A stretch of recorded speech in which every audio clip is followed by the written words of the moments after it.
தனியாக பார்க் பண்ணாமல் இந்த மாதிரி இடத்துல பார்க் பண்ணிடுறாங்க. இதனால் நடக்கிறவங்களுக்கு பிரச்சனையாக இருக்குது. கடைங்க கூட லைசன்ஸ் இல்லாமல் தான் பண்ணுறாங்க. ஸோ இதனால் மக்களுக்கு தான் ப்ராப்ளமாகவே இருக்குது தவிர அவங்களுக்கு வந்து சந்தோஷமாக தான் ஏதோ பண்ணிகிட்ருக்காங்க. யாரும் உடைக்க மாட்டாங்க, எந்த கிராக் ஆகாது அப்படின்னு அவங்க நினைக்கிறாங்க. ஆனால் நடந்து போகிறவங்களுக்கு தான் அதோட வலி வேதனை எல்லாமே தெரியும். அதனால் வந்து ஆக்சிடெண்ட்டும் நிறைய நடக்குது. அதனால் மக்கள் வந்து வண்டி ஓடுறவங்க தான் கொஞ்சம் ஓரமாக கட்டி ஒன்றும். இப்போ வரைக்கும் எதுவுமே கரெக்டாக நடக்கல. இதில் மட்டும் என்ன மாறிட போகுது? ஃபஸ்ட்டு அஃபிஷியல்ஸ் கரெக்டாக இருக்கணும். அஃபிஷியல்ஸ் இருந்தாங்கன்னா கண்டிப்பாக எல்லாமே மாறும் தானே.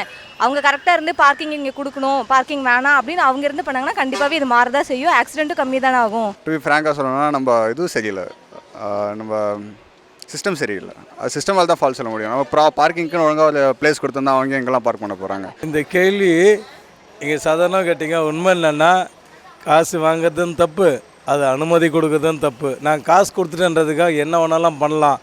நடைபாதைன்னே பேரே நீங்களே சொல்கிறீங்களா சார்?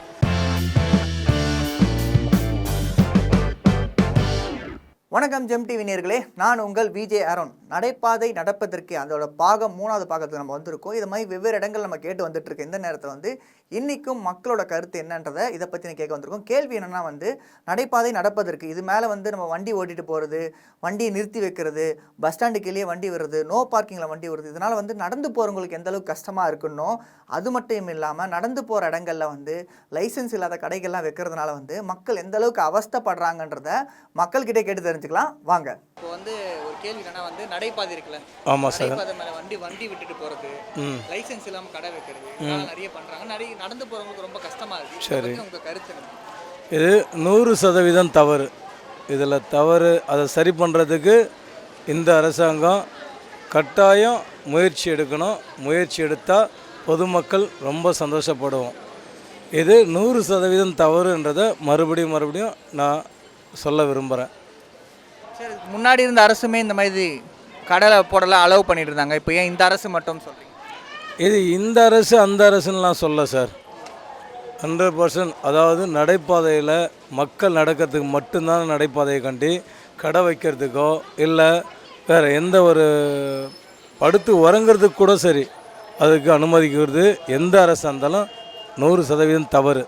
நடைபாதைன்றதே எல்லாருக்கும் தெரிஞ்ச மாதிரி பொதுமக்கள் நடந்து போகிறதுக்கு ஏற்றது தான் அந்த வழியை கண்டி. மற்றபடி இதுக்கு இந்த அரசாங்கம் அனுமதித்தாங்க அந்த அரசாங்கம் அனுமதித்தாங்கன்னா அது எல்லா விதத்துலேயும் தவறு தான். அதை சரி செய்யணும். என்னோட வேண்டுகோள், மக்கள் சார்பாக என்னோட வேண்டுகோள். ஒரு பேசிக்கலி பெடஸ்ட்ரியனுங்கிறது அது பீப்புள்ஸுக்காக மட்டும் வாக்கிங்கை தான் வச்சுருக்காங்க. அது ஒரு சில பேர் பிஸ்னஸ் யூஸ்க்காகவும் அவங்க பர்சனல் யூஸ்க்காகவும் பார்க்குறோம். ஸோ அவங்களுக்கு தனியாக ஒரு இப்போ ரோட் சைடில் அவங்களுக்கும் தனியாக ஒரு பிளேஸ் கொடுத்துட்டு அவங்க அதை இது பண்ணிப்பாங்க, யூஸ் பண்ணிப்பாங்க. ஸோ நம்மளுக்கும் கொஞ்சம் ஃப்ரீயாக இருக்கும். பட் அது மோஸ்ட்லி கொஞ்சம் டிஸ்டர்பன்ஸாக தான் இருக்கும். பீப்புள்ஸ் எல்லாருக்குமே நடந்து போகிறவங்களுக்கு அது டிஸ்டர்பன்ஸாக இருக்கும். இப்போது கடை போட்டுருந்தாங்கன்னா கீழே இறங்கி போகிற மாதிரி இருக்கும். அது ஒரு சில பேருக்கு பிடிக்காது. பிகாஸ் பெடஸ்ட்ரியன்கிறது அது பீப்புள்ஸ்க்கான மட்டும்தான் அப்படின்ட்டு அவங்க மைண்ட் செட் இருக்கும். எனக்குமே அப்படி தான். இப்போது நடந்து போய்ட்டு இருக்கும்போது நடுவில் கடை வந்துச்சுன்னா இறங்கி அதுக்குன்னு பின்னாடி வண்டி வருதான்னு பார்த்துட்டு அது போகிற மாதிரி இருக்கும். ஸோ அது கொஞ்சம் டிஸ்ட்ராக்ஷன்ஸ் தான் ப்ரோ. ஆக்சிடென்ட்ஸுமே அக்கறை ஆகுது. ஏன்னா வந்து நம்மளுக்குமே பயம் இருக்கும். ரோட்டில் இப்போ இறங்கும் போது பின்னாடி இருந்து சொல்ல முடியாது. கரெக்டுங்களா? அதனால தான் பெடஸ்ட்ரியன் ஒன்று கொடுத்துருக்காங்க. அது தவறு தான். சரியான இடத்துல விடணும். அதற்குன்னு இடம் ஒதுக்கியிருக்காங்கல்ல கவர்மெண்ட்டு, அந்த இடத்துல விடணும். கோயம்பேடுன்னு எடுத்துக்கிட்டாக்கா 2 வீலர் ஒதுக்கிறதுக்கும் 4 வீலர் ஒதுக்கிறதுக்கும் இடம் விட்டுருக்காங்க. ஸோ அதை யூஸ் பண்ணணும். அதை விட்டுட்டு அவங்க இஷ்டத்துக்கு அவங்க இதுவாக வந்து போடுறது தப்பு தான். இதனால் மக்களுக்கு ரொம்ப இடையூறு, நடக்கிறதுக்கு வழி இல்லாமல் சிரமப்படுறாங்க. அதனால் வண்டிங்க இந்த மாதிரி அனாவசியமாக அங்கே இங்கே விட்டுட்டு ஒரு டீசெண்டாக போனால் அதான் மெட்ரோவுக்கு போகிறவங்க வராங்க, ஃபாஸ்ட்டாக விட்டுட்டு போயிடுறாங்க. ஆனால் அங்கே தான் வண்டி மறுபடியும் திரும்பி வந்து பார்க்கும்போது இருக்குமா அப்படின்றது சந்தேகம்தான். அப்படி இருந்தும் விட்டுட்டு போகிறாங்க. அது இன்னும் கொஞ்சம் மக்களுக்கு விழிப்புணர்வு வேணும். தனியாக பார்க் பண்ணாமல் இந்த மாதிரி இடத்துல பார்க் பண்ணிடுறாங்க. இதனால் நடக்கிறவங்களுக்கு பிரச்சனையாக இருக்குது. கடைங்க கூட லைசன்ஸ் இல்லாமல் தான் பண்ணுறாங்க. ஸோ இதனால் மக்களுக்கு தான் ப்ராப்ளமாகவே இருக்குது தவிர அவங்களுக்கு வந்து சந்தோஷமாக தான் ஏதோ பண்ணிகிட்ருக்காங்க. அது வந்து கரெக்டாக கவர்மெண்ட் மூலியமாக க்ளீன் பண்ணுறாங்க, மற்றபடி எந்த பிரச்சனை இல்லை. ஆனால் நடப்பது மேலே வண்டி ஓடுதோ அது அவங்க கரெக்டாக அவங்க வண்டிக்கு சொந்தக்காரர்கள் அவங்களுக்கு யூஸ்ஃபுல்லாக இருக்கணும். நம்ம மேலே வண்டி விட்டால் வண்டிக்கு எந்த டிஸ்டர்பன்ஸ் இருக்காது, யாரும் உடைக்க மாட்டாங்க, எந்த கிராக் ஆகாது அப்படின்னு அவங்க நினைக்கிறாங்க. ஆனால் நடந்து போகிறவங்களுக்கு தான் அதோட வலி வேதனை எல்லாமே தெரியும். அதனால் வண்டி விடுறவங்க நடப்பது மேலே விடாமல் அதுக்குன்னு பார்க்கிங், அதுக்குன்னு இடம், அதுக்குன்னு எல்லாமே கவர்மெண்ட் அப்போலேருந்து எல்லாம் ஒதுக்கிருக்காங்க. அது செஞ்சால் நல்லது. கடை வைக்கிறது வந்து பொதுவாக வந்து லைசன்ஸ் வாங்கி தான் வைக்கணும். அப்படி தவறுதுனால வந்து அரசாங்கம் தான் அதுக்கு முடிவு எடுக்கணும்.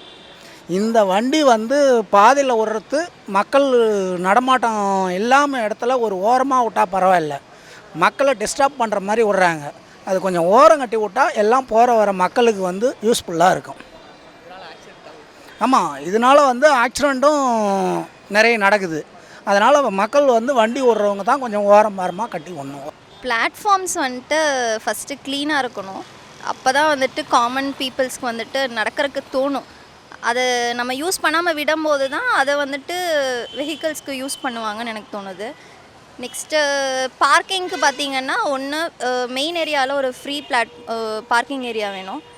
அப்போ தான் அவங்க லைஃப் ஸ்டைலுக்கு ஏற்று இருக்கவங்களுக்கு வந்துட்டு 10 rupees 20 rupeesனாலுமே அவங்களுக்கு அது பட்ஜெட்டு வந்துட்டு பெருசு தான் சிலருக்கு. அதனால் அதுக்காக ஃப்ரீ பார்க்கிங் இருக்கணும். இப்போ வரைக்கும் எதுவுமே கரெக்டாக நடக்கலை. இதில் மட்டும் என்ன மாறிட போகுது?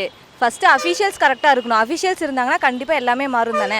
அவங்க கரெக்டாக இருந்து பார்க்கிங் இங்கே கொடுக்கணும், பார்க்கிங் வேணாம் அப்படின்னு அவங்க இருந்து பண்ணாங்கன்னா கண்டிப்பாகவே இது மாறதான் செய்யும். ஆக்சிடென்ட்டும் கம்மி தானே ஆகும். இருந்தாலுமே people are willing and wishing to do இங்கெல்லாம் பார்க் பண்ணி வச்சுருக்காங்க. இதை பற்றி நீங்கள் என்ன சொல்ல வரீங்க? ப்ரோ, டு பி ஃப்ராங்காக சொல்லணும்னா நம்ம இதுவும் சரியில்லை, நம்ம சிஸ்டம் சரியில்லை. அது சிஸ்டமால் தான் ஃபால்ட் சொல்ல முடியும். நம்ம பார்க்கிங்க்குன்னு ஒழுங்காக பிளேஸ் கொடுத்துருந்தா அவங்க எங்கெல்லாம் பார்க் பண்ண போகிறாங்க. இல்லைனா வந்து பார்க் பண்ணுறவங்க மேலே சிவியர் ஆக்ஷன் எடுக்கலாம். ஸோ அந்த மாதிரி எடுத்திருந்தா அவங்க கொஞ்சம் ஒழுங்காக பார்க் பண்ணிட்டு போவாங்க கரெக்டுங்களா. இது நம்ம இந்தியாவில் அது எப்பவுமே நடக்கிறது தானே வரும். We are not that organised. இந்த கேள்வி நீங்கள் சாதாரணமாக கேட்டீங்க. உண்மை இல்லைன்னா காசு வாங்குறதும் தப்பு, அது அனுமதி கொடுக்குறதும் தப்பு. நான் காசு கொடுத்துட்டேன்றதுக்காக என்ன வேணாலும் பண்ணலாம்.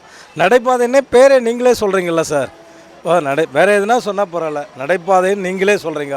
அப்புறம் எந்த காசு காசு கொடுக்குறவங்களும் தப்பு, வாங்குறவங்களும் தப்பு. நடைபாதையாக தான் இருக்கணும். இது என்னோட கருத்து. அதாவது நாங்கள் வந்து பொதுவில் காசு கொடுத்துட்றோம் அப்படின்னு சொல்லிடுறாங்க, வாங்குறவங்களும் வாங்கிடுறாங்க. அதனால தான் அனுமதி கொடுக்குறாங்க. காசு வாங்காமல் அவங்கள கடை போட விட மாட்டாங்க. ஸோ அதுக்கும் ஒரு நிர்ணயம் ஏதாவது கொண்டு வந்து செய்யணும். ஏன்னா அவங்க கடை ரோடோரம் கடை போடுறவங்களுக்கும் பிழைப்பண்ணு ஒன்று இருக்குது, அவங்களும் சாப்பிட்ணும். எத்தனையோ பேர் ஏழைங்க இருக்காங்க, அவங்களாம் ரோட்டில் கடை போட்டு தான் பிழைக்கிறாங்க. ஆனால் அவங்களுக்குன்னு ஏதாவது ஒரு இது ஒதுக்கி செய்யணும். எல்லாராலையும் லைசன்ஸ் எடுத்து கார்ப்பரேஷனுக்கு வரி கட்டி கடை நடத்த முடியாது. தெருவில் இது வச்சு கடை நடத்துகிறவங்க கொஞ்சம் இல்லாதப்பட்டவங்க தான் செய்வாங்க. அதனால் அவங்களுக்கு ஏதாவது உதவுற மாதிரி செய்யணும்.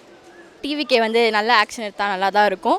அவங்க அரசியலுக்கு புதுசாக வந்திருக்காங்க, அதை பற்றி அதிகமாக பேச வேணாம். பட்டு நிறைய விஷயத்தில் அவங்க வந்து இந்த மாதிரி குடிக்கிற விஷயத்துலலாம் அப்படி பண்ணுறத வந்து இதுலேயும் அவங்க காட்டினா நல்லா இருக்கும் அப்படின்னு எனக்கு தோணுது. முக்கியமாக என்னதுன்னா லஞ்சம் ஒழிக்கணும். அது இருக்கிறதுனால தான் இந்த மாதிரி நடக்குது. ஸோ அதை ஃபஸ்ட்டு அவங்க எடுத்தாங்கன்னா ரொம்ப நல்லாயிருக்கும். அவ்வளோதான் ப்ரோ. கடை வச்சுருக்கிறது அது அவங்க நினைப்பாங்க, காசு கொடுத்தா போயிடுவாங்க, மாமூல் கொடுத்தா போயிடுவாங்க அப்படின்னு நினைப்பாங்க. ஸோ அதனால் அவங்களும் காசு வாங்கிட்டு சும்மா தான் இருக்காங்க.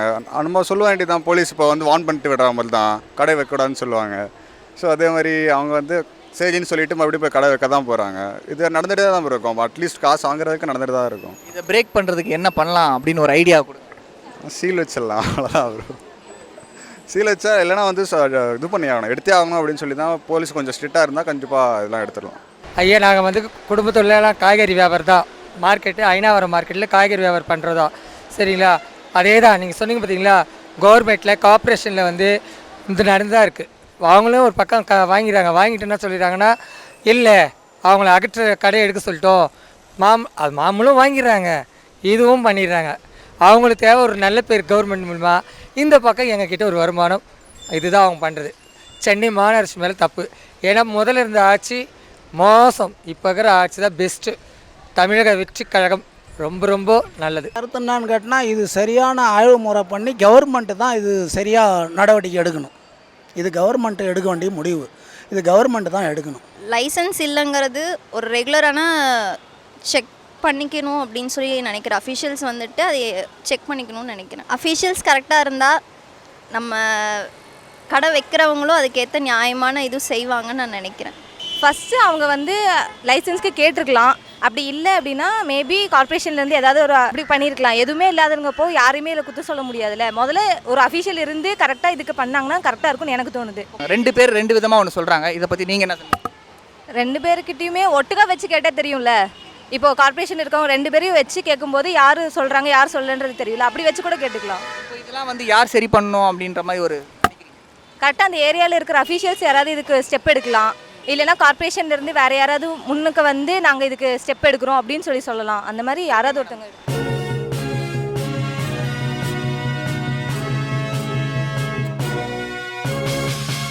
என்ன வேணும் ஸ்கூலுக்கு எல்லாமே இங்கிருக்கு.